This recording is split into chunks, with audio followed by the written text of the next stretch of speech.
नमस्कार दोस्तों। आज हम बात करने वाले हैं एक ऐसे ऑफेंस की जो खुद में इनविजिबल होता है, लेकिन उसका जो कॉन्सेप्ट है वो बहुत ही डेंजरस होता है। That is criminal conspiracy. आज हम इस सेक्शन की बात करने जा रहे हैं जो कि सेक्शन 61 बीएनएस है, और आईपीसी में ये हमारा सेक्शन 120 ए और 120 बी है। अब जो हमारा क्रिमिनल कॉन्स्पिरेसी है, यहाँ पर अगर आप सोचो कि एक ऐसा क्राइम है जो अभी हुआ ही नहीं है, लेकिन उसकी जो प्लानिंग है वो हो चुकी है, तो क्या एक कोई भी एक ऐसा ऑफेंस जिसकी प्लानिंग हुई है लेकिन अभी वो हुआ नहीं है, तो क्या वो पर से पनिशेबल होता है? और इसी के साथ साथ क्या सिर्फ अग्रीमेंट करना,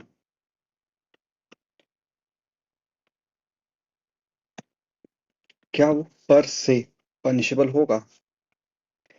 इसी जो सवाल है, इसी सवाल का जवाब हमें सेक्शन 61 बीएनएस देता है, जो कि अपने आप में एक बहुत ही एग्जॉस्टिव है। यानी कि वो हर एक एंगल्स को डील करता है, specially with law related to criminal conspiracy.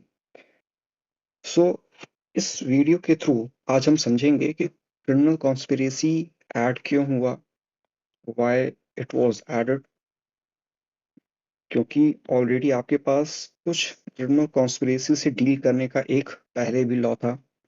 Second, कि Section 45 BNS, that is Section 107 IPC, और जो हमारा क्रिमिनल कॉन्स्पिरेसी का सेक्शन है बीएनएस का 61, इसमें डिफरेंस क्या है?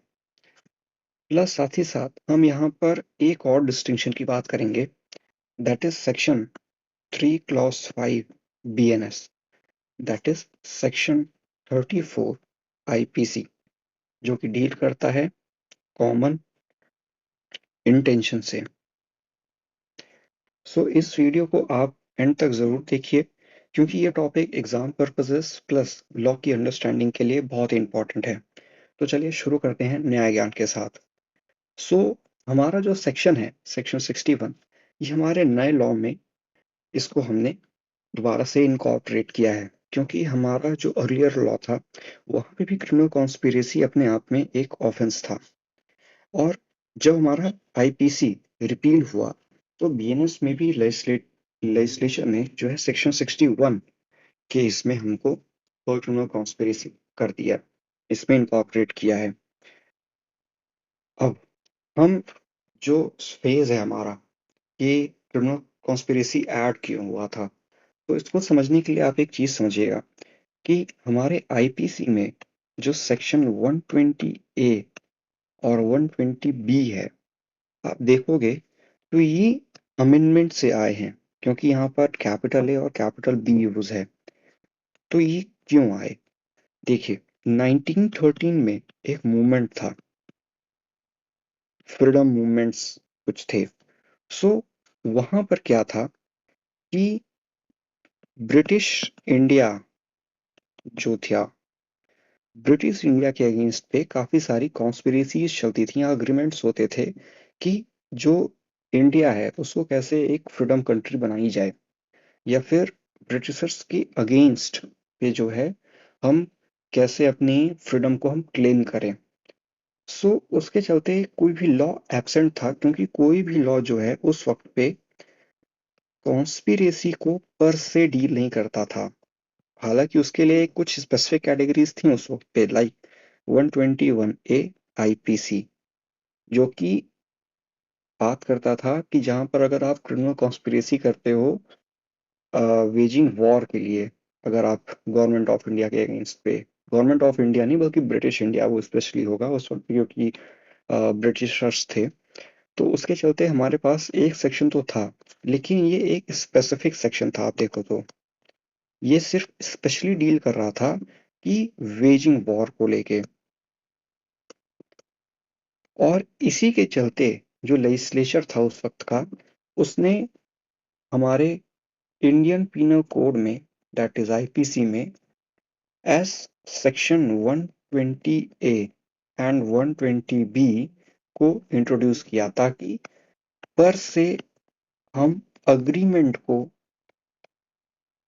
जो है हम पनिश कर सके। हालांकि इसके आगे मैं एक और इसका रेफरेंस दूंगा कि इस सेक्शन को ऐड करने का एक रीजन और भी क्या था, पर उसके लिए हमको कुछ कॉन्सेप्चुअल क्लैरिटी समझनी पड़ेगी। सो अगर हम सेक्शन को अब रीड करें तो देखिए, सेक्शन 61 में मैं आपको सिर्फ एक चेंज बताता हूं और वो चेंज क्या है। सबसे पहला, इस चेंज को आप हमेशा ध्यान रखिएगा कि इस बार क्रिमिनल कॉन्स्पिरेसी में जो है, बीएनएस में जो है, क्रिमिनल कॉन्स्पिरेसी जो है, यहाँ पर कॉमन ऑब्जेक्ट टर्म को यूज किया है। तो क्वेश्चन ये भी उठता है हमारे पास कि इस कॉमन ऑब्जेक्ट को हम इंटरप्रेट क्या करें, क्योंकि अभी तक हमारे पास कोई भी एक ऐसा ऑनरेबल सुप्रीम कोर्ट का जजमेंट नहीं आया है, जो कि अभी तक मेरे को जितना इसका नॉलेज है, और जहां पर अभी तक ऑनरेबल सुप्रीम कोर्ट ने ये नहीं डिसाइड किया है कि सेक्शन 61 बीएनएस में कॉमन ऑब्जेक्ट का इंटरप्रिटेशन क्या होगा। लेकिन हाँ, रूल्स ऑफ इंटरप्रिटेशन को आप देखेंगे तो उसके चलते मेरे पास एक इंटरप्रिटेशन है, तो देखते हैं क्या वो इंटरप्रिटेशन इस पे लगेगा। तो इस सेक्शन को जब हम रीड करते हैं, सो यहाँ पर जो आपका एक्टस रियस है, जैसे किसी भी ऑफेंस को कमिट करने के लिए इंपॉर्टेंट क्या है, एक्टस रियस एंड मेंस रिया। सो यहाँ पर एक्टस रियस क्या है कि क्या आप क्या एक्ट करोगे कि आपके ऊपर क्रिमिनल कॉन्स्पिरेसी का चार्ज लग जाएगा। सो अग्री करना, it is the actus reus here. यहाँ पर कोई मेंस रिया नहीं लिखा हुआ है, क्योंकि यहाँ पर एक टर्म हम बाद में पढ़ते हैं, इलीगल, इसलिए यहाँ पे कोई भी मेंस रिया की बात नहीं है, सिर्फ और सिर्फ अग्री की बात है कि आपने ऐसा अग्रीमेंट कर लिया है। तो यहाँ पर जो ये टर्म इलीगल है, इसके चलते अभी भी, इसलिए यहाँ पे कोई मेंस रिया स्पेशली वर्ड यूज नहीं है, लाइक इंटेंशन, नॉलेज और reason to believe.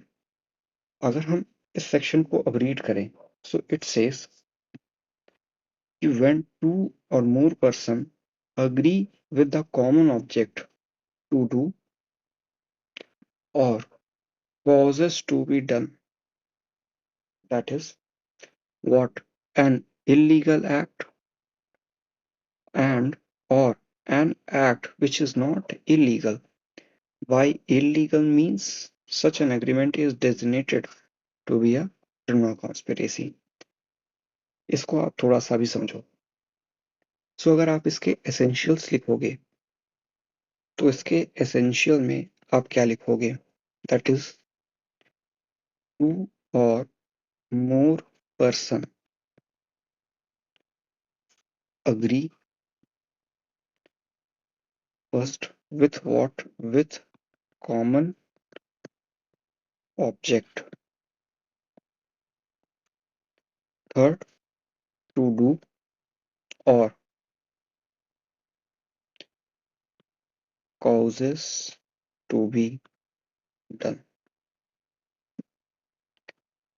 and fourth what you have to do or what you have agreed to do, that is an illegal act,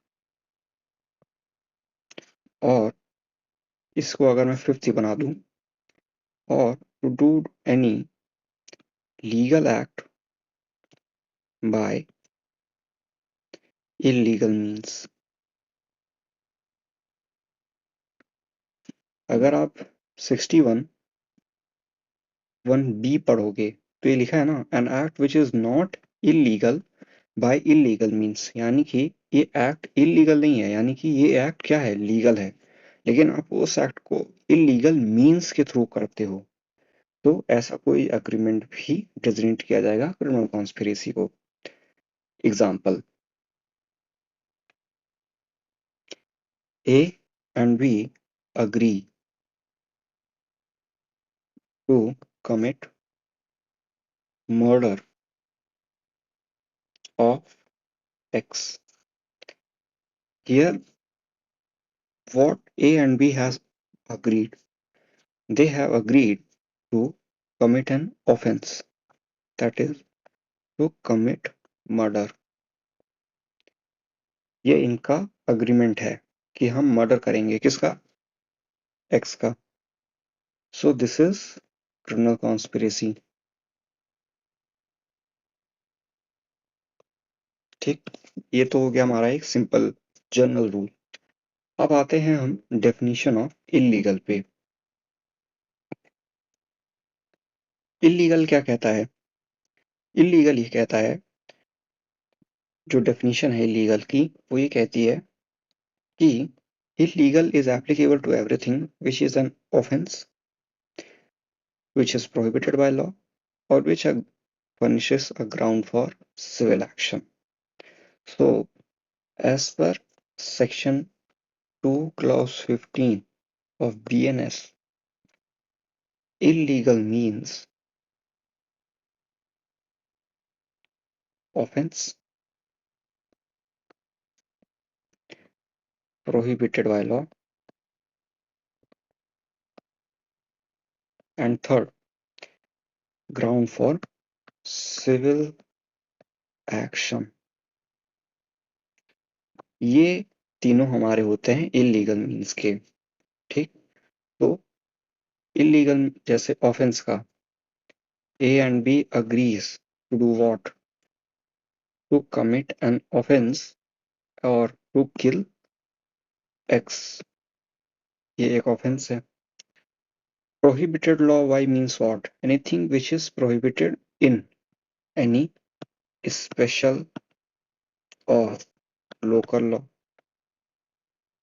And civil action means a civil wrong. That is, A and B agrees to do or to commit an act of nuisance, negligence against X. This is the meaning of the illegal means। तो ये हमारा जो है 61 के 1A का ये part हमारा complete हो गया है। अब बी कहता है कि कोई भी एक ऐसा एक्ट जो इलीगल नहीं है, यानी कि वो एक एक्ट लीगल है बट आप उसको इलीगल मीन्स के थ्रू जो है आप उसको उसको करने के लिए आप अग्रीमेंट करते हो। So for purpose of clause B, जैसे कि ए के पास ए और बी एक जॉइंट ओनर्स हैं। ठीक, किसके?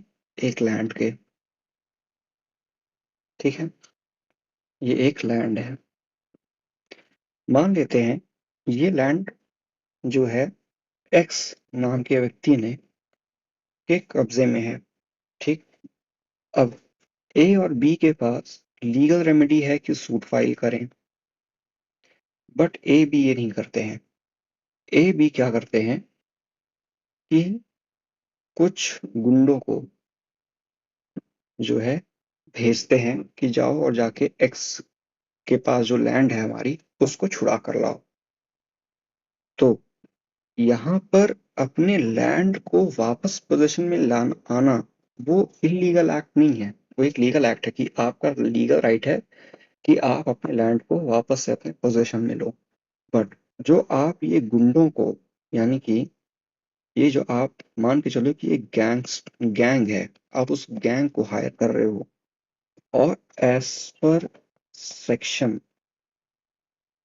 111 और 12 ऑफ द बीएनएस, लैंड ग्रॉपिंग की जो है एक, और लैंड ग्रैबिंग भी एक ऑफेंस है की कैटेगरी में ही आया है अगर ये गैंग जो है एक्टिव गैंग है। तो विद दैट पर्पस कि यहाँ पे अपने लैंड को वापस लेना कोई पर से इलीगल एक्ट नहीं है, बट आप इन गैंग को या गैंगस्टर्स को हायर कर रहे हो किसके लिए कि भाई ये जमीन छुड़वा दो एक्स के पास से जो कि हमारी लैंड है। सो ये ए और बी का ऐसा अग्रीमेंट करना भी एक क्रिमिनल कॉन्स्पिरेसी होगा और 61 1 बी के अंडर ये फॉल करेंगे। ओके, जब हम आगे बढ़ते हैं इसी के, तो अब यहाँ पर आप एक चीज देखो, provided that no agreement except an agreement to commit an offense shall amount to a criminal conspiracy unless some act beside the agreement is done by one or more parties to such agreement in pursuance thereof. Explanation: it is immaterial whether the illegal act is the ultimate object of such agreement or is merely incidental to that object. इसको आप समझते हैं। Proviso simply ये कहता है आपका कि भाई देखो, ऑफेंस जो है ना, यानी कि इलीगल के हमने क्या 3 डायमेंशन देखे। Offence, prohibited by law and third civil wrong या फिर ग्राउंड फॉर सिविल एक्शंस।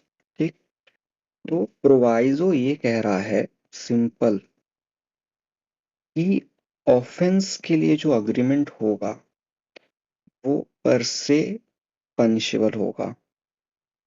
अगर आप उसको ध्यान से पढ़ो तो वो यही कहता है कि provided that no agreement except an agreement to commit an offense shall amount to criminal conspiracy unless some act beside the agreement is done by one or more parties to such agreement in pursuance thereof।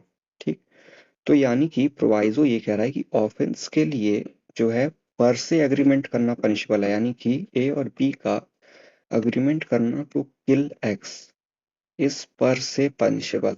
ठीक, prohibited by law में ये कह रहे हैं, prohibited by law और civil wrong के लिए ये कह रहे हैं कि ऐसा कोई अग्रीमेंट क्रिमिनल कॉन्स्पिरेसी के लिए तभी वो पर्सन लायबल होगा जब वो कोई एक्ट या ओमिशन करे, तब वो पर से पनिशेबल होगा।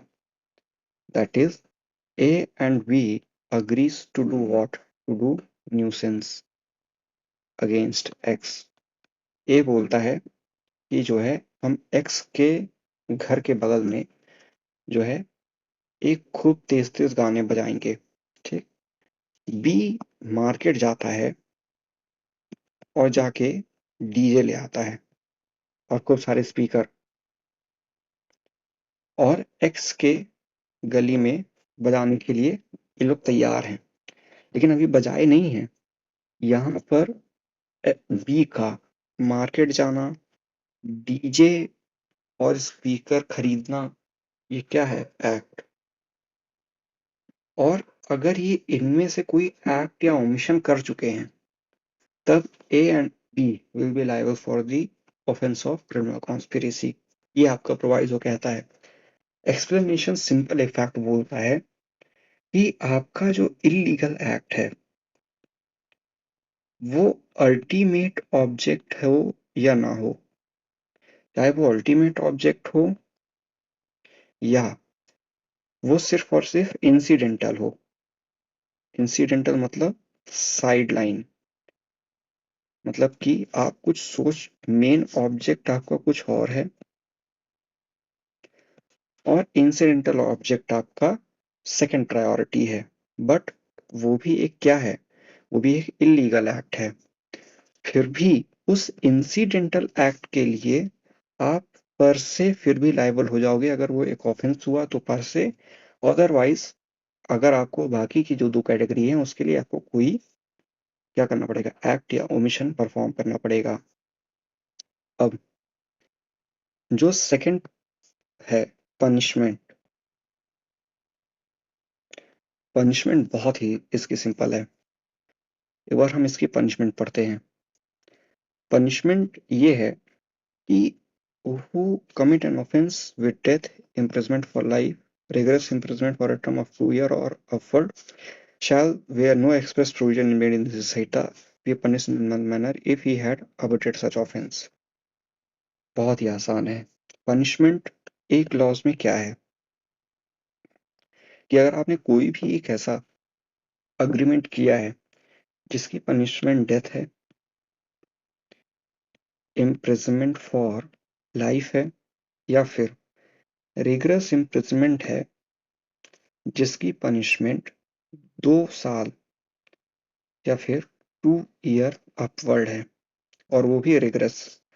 सो इन सारे केसेस में आपकी जो पनिशमेंट होगी, अगर कहीं पे भी उस अबेटेड ऑफेंस की कहीं पे अगर पनिशमेंट एक्सप्रेस नहीं दी है, तो उस केस में जो आपको पनिशमेंट मिलेगी, वो पनिशमेंट आपको सेम एज अबेटर मिलेगी, जो कि सेक्शन 109 आईपीसी और 49 बीएनएस में है, जहाँ पे अबेटेड ऑफेंस की हमें मिलती है, like A abets B to commit murder of C. So in that case, A and B agrees to commit murder of X. So it is an per se offense. Murder is a punishable offense. So A and B will be liable for the offense of murder for the criminal conspiracy. And in that case, उनको जो punishment मिलेगी वो उनको as a abettor की तरह मिलेगी, और वहां पे जो सेक्शन अप्लाई होगा वो 115 आईपीसी 116 आईपीसी, जहाँ पे अबेटेड ऑफेंस अगर कमिट होता है या नहीं होता है, सो एज द केस में भी वहां पर वो पनिशमेंट हमको देते हैं. या फिर अगर आप बीएनएस की बात करो तो if I am not wrong it is 55 BNS और 56 बीएनएस यहाँ पर मिलेगी. अगर वो अबेटेड ऑफेंस कमिट नहीं हुआ है, अगर हो गया है तो ऑफेंस की मिलेगी, अगर नहीं हुआ है तो इन दैट केस वो 115 या 116 आईपीसी या 55 या 56 आईपीसी के अकॉर्डिंग आपको मिलेगी. पार्ट बी अब क्या बात करता है? पार्ट बी ये बोलता है कि जहां पर जो पनिशमेंट है, वो पनिशमेंट जो है लेस देन 2 ईयर है. सेकंड बात करता है 2 ईयर. हाँ, यहाँ पे बात कर रहा है वो 2 ईयर बट सिंपल है, 2 ईयर अपवर्ड बट सिंपल, और ground prohibited by law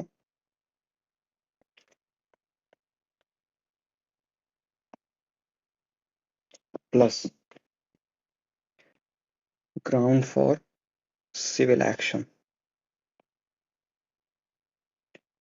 so in those cases अगर एक ऐसा कोई एग्रीमेंट हुआ है, सो इन दैट केसेस जो आपको पनिशमेंट मिलेगी वो 6 मंथ से ज्यादा की नहीं मिलेगी.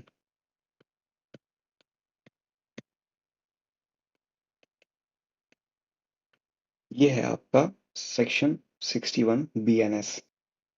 बस आप पार्ट बी, या फिर हम अपने अगर पार्ट बी की तरफ पढ़ें, मैंने आपको बताया था कि इसके पहले भी एक ऑफेंस था जहां पर क्रिमिनल कॉन्स्पिरेसी की बात की थी, एंड दैट इज सेक्शन 45 का बीएनएस का बी, दैट इज अबेटमेंट. यहाँ पर जो अबेटमेंट है, यहाँ पे भी क्रिमिनल कॉन्स्पिरेसी आपको दिख रहा होगा, सॉरी कॉन्स्पिरेसी आपको दिख रहा होगा, बट यहाँ पर वो एक ऑफेंस तभी बनेगा, बस इतना आप ध्यान रखना, जब वहां पर कोई एक्ट या ओमिशन होगा, तभी वो पर से 45 बी में फॉल करता है. लिखा है ना कि engages with one or more other person in any conspiracy for the doing of that thing. यहाँ पे लिखा है ना doing of that thing if an act or illegal omission takes place in pursuance of that conspiracy in order to doing of that thing. तो यहाँ पर act और omission का होना मैंडेट है, बट 61 बीएनएस में ऑफेंस के लिए मैंडेट नहीं है. और यहाँ पर 45 बी में इलीगल टर्म पर से यूज नहीं हुआ है, यहाँ पर सिर्फ और सिर्फ हम ऑफेंस को ले रहे हैं, क्योंकि यहाँ पे जो थिंग है, थिंग डील कर रहा है हमारा ऑफेंस से, सिर्फ और सिर्फ ऑफेंस से, क्योंकि पनिशमेंट जो 49 बीएनएस में दे रखी है, वहां पर एक्सप्रेसली ये लिखा हुआ है कि whoever abet any offense, so thing is an offense, क्योंकि 49 के रेफरेंस में वहां पे जो अबेट है वो एक ऑफेंस है. ठीक. नाउ जो एक लास्ट चीज बचती है हमारे लिए वो ये है, criminal act is done by several person in furtherance of common intention of all, each of such person is liable, that is ये स्पेशली है section 3 clause 5 BNS oblique section 34 IPC। यहाँ पे बस मुझे सिर्फ एक डिस्टिंक्शन समझाना है कि लीगल सॉरी कॉमन इंटेंशन हम आईपीसी में क्रिमिनल कॉन्स्पिरेसी के लिए भी देखते थे, ठीक। और कॉमन इंटेंशन हमारा सेक्शन 34 आईपीसी में भी डील करता था। बट डिफरेंस क्या था? डिफरेंस बस एक कॉमन था कि क्रिमिनल कॉन्स्पिरेसी में पर से ये एक ऑफेंस था, but section 34 is a concept of constructive liability. ये कोई ऑफेंस नहीं है, बल्कि हमें ये सेक्शन या ये प्रोविजन हमको दूसरे ऑफेंस के साथ रीड करना होता है, that is ABC formed common intention to commit murder of X, ठीक। तो यहाँ पर जो इनका कॉमन इंटेंशन है, तो जब इन पे अगर चार्ज बनता तो चार्ज क्या बनता? 103 रेड विथ 3 क्लाउज 5 सबके साथ यही लगता। मान लो ए ने मर्डर किया तो उसके ऊपर 103 लग जाता, बाकी सबके ऊपर 103 रेड विथ 3 क्लाउज 5 BNS। और 34 एक लीगल फिक्शन क्रिएट करता है सर, पर से वो कोई एक ऑफेंस नहीं है। तो ये तो हुआ हमारा जो एक छोटा डिटेल था, डिस्कशन था क्रिमिनल कॉन्स्पिरेसी को लेके। बस आप हमेशा ये याद रखो कि इस बार जो इन्होंने टर्म कॉमन ऑब्जेक्ट यूज किया है, कॉमन ऑब्जेक्ट को आप अभी भी एज अ कॉमन इंटेंशन की तरह ही रीड करना, क्योंकि ऑनरेबल सुप्रीम कोर्ट ने अपने अर्लियर जजमेंट्स में हमेशा एक चीज बहुत ही क्लियरली कही है कि in section 120A IPC 120B IPC common intention has to be proved।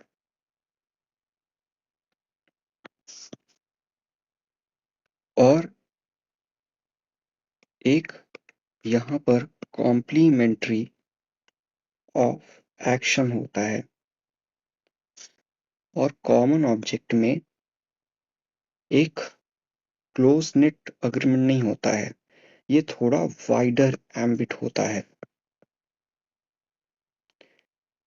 सो ये आप याद रखना कि कॉमन इंटेंशन प्रूव करे बिना आपको क्रिमिनल कॉन्स्पिरेसी की लायबिलिटी नहीं हो सकती है। तो कॉमन ऑब्जेक्ट पर से लिख देना ये अपने आप में थोड़ा सा क्या है कि क्रिमिनल कॉन्स्पिरेसी को बहुत वाइड कर रहा है डोमेन को, और वो एक लेजिस्लेटिव इंटेंट नहीं हो सकता है, क्योंकि हमारे ऑनरेबल सुप्रीम कोर्ट ने बहुत सारे जजमेंट्स में स्पेशली कहा है कि कॉमन इंटेंशन को तो प्रूफ होना ही होना पड़ेगा विद दैट पर्पस। सो ये रहा हमारा आज का वीडियो क्रिमिनल कॉन्स्पिरेसी पे। सो आई होप आपको वीडियो ये पसंद आएगा, और प्लीज़ हमें सपोर्ट करिए, likes subscribe and share the channel. और ऐसे ही लीगल अपडेट्स को फॉलो करने के लिए और हमारे नए वीडियोस को देखने के लिए हमारे साथ बने रहिए। तब तक के लिए मैं आपसे कहता हूँ अलविदा, बाय बाय।